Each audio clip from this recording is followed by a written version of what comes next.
Hello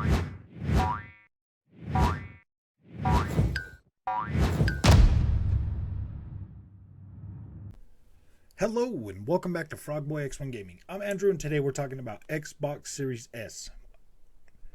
We're going to talk about the truth about Xbox Series S and kind of what's going on, what I feel like is going on in the media right now, because man, I've had this thing for a little over 3 months now, and man, I'm not even lying to you when I tell you that I can literally switch between my Series S and my Series X, and I feel like I don't feel like my experience is degraded in any way. So there are a couple things to take into consideration though. When I play my Series S, I play it on a 1440p monitor. When I play my Series X, I play it on a 4K OLED.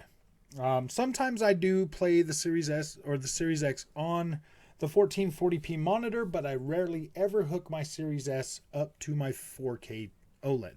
So with that said, let's get into this, okay? Because I mean, you take Grand Theft Auto 5, the remake. I mean, well, remaster or whatever. It just came out. Digital Foundry didn't even cover the Series S version. Do you want to know why?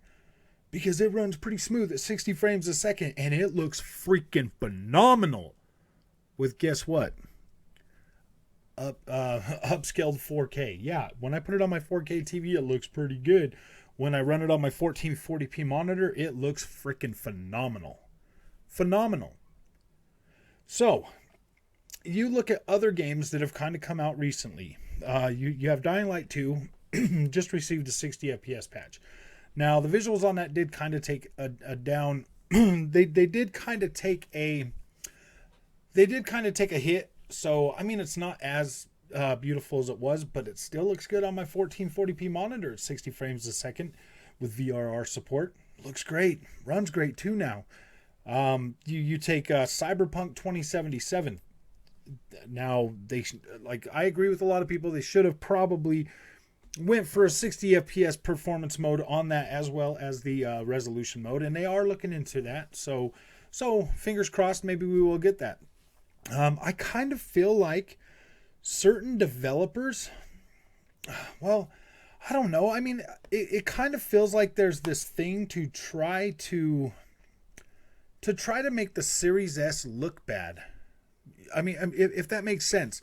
We saw all these developers going all in, a lot of them going all in on PlayStation 4 Pro, and that is a weaker console than the Xbox Series S. Just in terms of like new technology, the Series S is a much better, more capable product, and it is amazing. So you look at some of the stuff that came out on PS4 Pro, and you're trying to tell me that the stuff we're getting now, that some of the stuff from like some of the developers, mainly like Japanese support for the most part, mainly Japanese support, because you look at games like Borderlands 3. I was running this on Xbox Series S yesterday during the beginning of my stream. It looks amazing. You look at Stranger of Paradise on Xbox Series S, and it does. It looks like the visuals and everything are like really toned down, but it does have solid performance. The performance is pretty solid. I mean, I'll be testing Wonderlands out Thursday on the Series S. I'm sure that's going to run just fine. Dying Light just got an upgrade. It looks amazing on there. There's some other games that I've been playing around with. Elden Ring. The 1.3 patch that just came out for this game. Not only does it make the Series S version pretty much run... Okay, I'm not Digital Foundry. I'm not going to run a little graph along my screen. I'm telling you from a gamer's point of view, what I see on my screen and how I feel about it. That's what I'm going by, because that's what you're going to see. You're not going to see a little graph going across your screen showing you when it loses frames or anything like that. I just recorded a video and I put it out. Like 25 minutes of Elden Ring gameplay, going through some dungeons, doing some other stuff. And never once did I feel like, man, this is a terrible experience. Never once did I feel like that. I felt in control. I felt good. I felt solid. I felt like I was enjoying my experience. And that's what we want. Now, is Series S made for a hardcore gamer? No, but if you have a 1440p monitor, it's going to get you by. It's going to give you, in some cases, I honestly feel like the Series S would give you better performance than either of the two bigger next gen consoles. And I say that with a grain of salt. Like I'm saying that because, you know, having to run lower resolutions will give you a little bit better performance, stuff like that. Most of the content that I've played on my Series S, let's see, most of the games that I've played on my Series S have either looked the part visually, you know, when it comes to comparing like the Series X version or the PlayStation 5 version. I don't feel like I've lost a lot of details on that or anything. And man, this is so frustrating because I literally feel like there's a concerted effort out there to try to drag the Series S down to make it feel like, oh my gosh, this thing's not that great. And I'll tell you why. Because it's outselling the PlayStation 5 right now as we speak. Even in Europe, it is outselling. Why? Because it's on the shelf. And because you can go get it. And just because it's on the shelf, I want you to understand that if you watch my content and you're new here and you see these videos, like, I'm not trying to bash PlayStation 5. I'm just trying to tell you and show you that, hey man, a lot of the hate for the Series S isn't warranted. Like, it really isn't. Like, this is a really, really solid next gen experience if you're using a 1440p monitor. I do not ever feel like I'm really at a disadvantage in really anything that I've played on this. I don't feel like, I mean, Forza Horizon 5 looks amazing. Halo Infinite looks amazing and runs solid. Grid Legends, 4K or 1440p, 60 frames a second. If you're running that on a 1440p monitor, it looks just as good as you'd be running a 4K on a 4K TV if you had a Series X. Like, that's what I'm saying. 1440p resolution on a 1440p monitor looks native. It looks solid. It looks clean. And going down to 1080p on a 1440p monitor, trust me, it's not bad. It's not bad at all. It's not like going from freaking 4K to 1440p. It does not look blurry like that. And it is freaking amazing at just how solid of an experience you get on the Series S. Now, you take a game like Far Cry 6 that runs a native 1440p at 60 frames a second on Series S, and it looks amazing. Cyberpunk 2077, wow, that game looks so freaking good on my Series S. It's not even funny. The amount of quality you get on the Series S when paired with a 1440p monitor is fun. Like, you're not gonna notice as much of a now don't get me wrong. Like, if you're an older gamer and you want to sit there on your TV, you don't want to sit close to a little monitor and play. I'll tell you what, with a monitor you get 120 frames a second. Like, you can get that. You can get your VRR support. You can get all of the other features that are in this $300 box that PlayStation 5 hasn't even thought of yet. I mean, we're still waiting for it. We're still waiting for VRR. We're still waiting for Dolby Vision. We're still waiting for more games at 120 frames a second. Series S currently has more 120 FPS games than the PlayStation 5 does. Xbox Series S currently has more 60 frame per second games than the PlayStation 5 has. It is one heck of a console that will give you, I mean, playing Assetto Corsa Competizione at 60 frames a second. Let's see what else. We got Chivalry 2, 60 frames a second. Call of Duty Cold War, you get 60 frames a second. Borderlands 3, you're getting 60 frames a second. Far Cry 6, 60 frames. Dying Light 2, 60 frames. Elden Ring, it's closer to 50 frames a second now.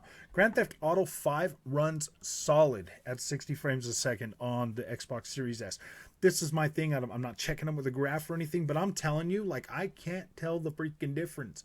And if there is a frame drop, like, welcome to console gaming, man. You're going to have frame drops. Nothing is ever going to run at a locked 60 or a locked 120.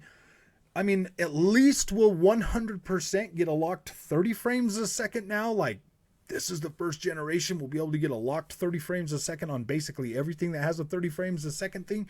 So, I mean, that's improvement for real. If you're coming from a base console last generation to an Xbox Series S, yes, this is one freaking solid upgrade.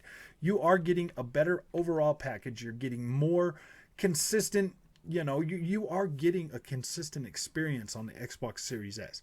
You are. Even Guardians of the Galaxy looks freaking solid on the Xbox Series S. Yes, you are probably going to end up losing a lot of the ray tracing type stuff with the Series S.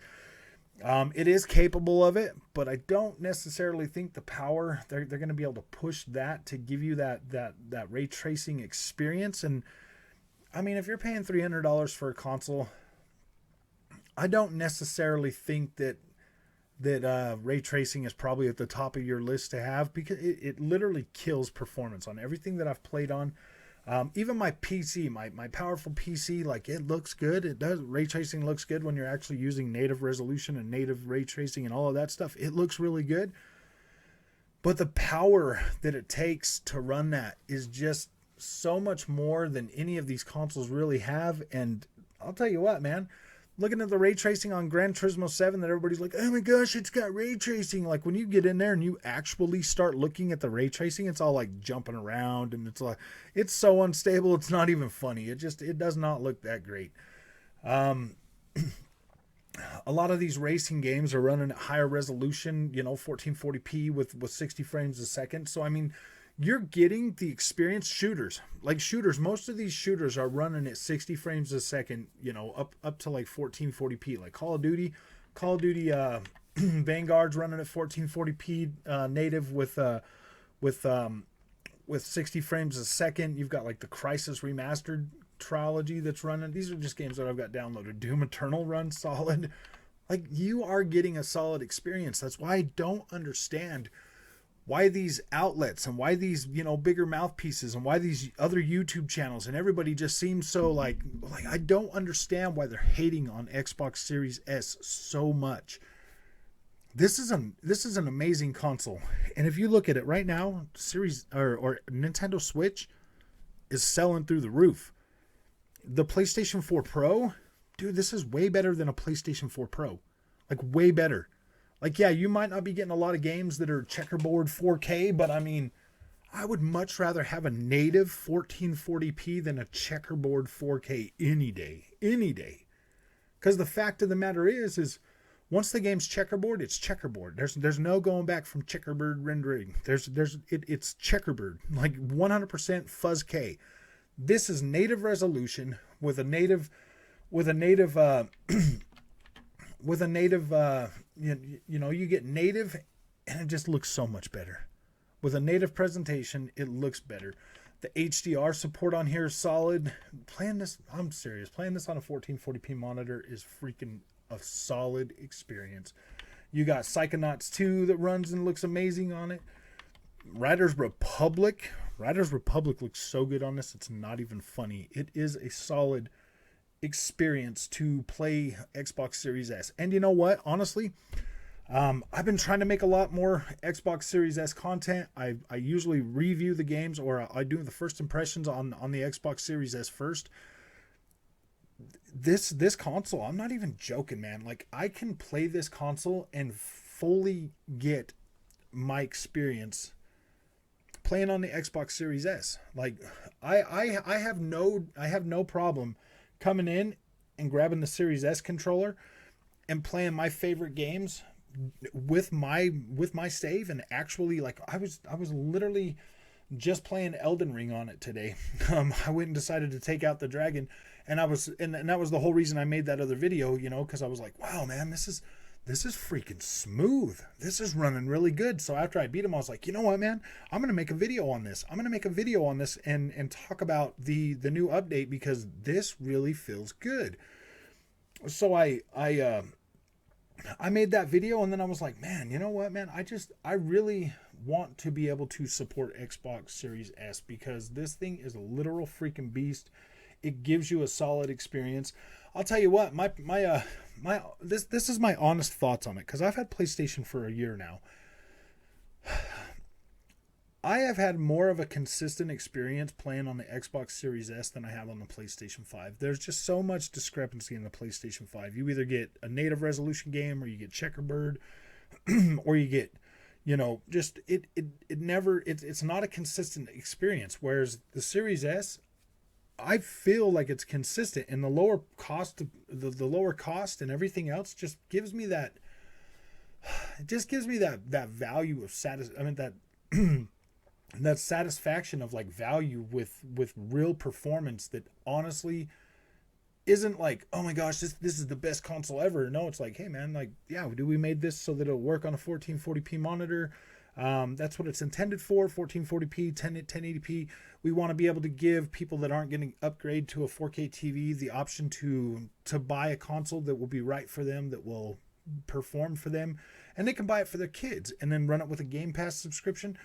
Like, you don't even need to buy games anymore. Like, I understand the whole marketing behind the Xbox Series S and exactly who that's for. And if you're a hardcore gamer, I'm telling you, if you're a hardcore gamer and you can't get a Series X or a PS5, get a 1440p monitor, grab yourself a Series S, and at least start enjoying a lot of the benefits that the Series S can deliver. You'll get to play next-gen games, and you are getting solid performance and solid visuals when it comes to that. You're really not losing a lot of visuals when it comes from, when it comes to like what you're getting on screen between the three consoles. Like, you might lose like a little bit of shadowing or some stuff like that. Like, you might lose a little bit, but it's never enough to fully take away from the presentation of what the game should be. Like, when I go playing, when I'm go from playing one of these games on Series S to Series X, like Assassin's Creed Valhalla.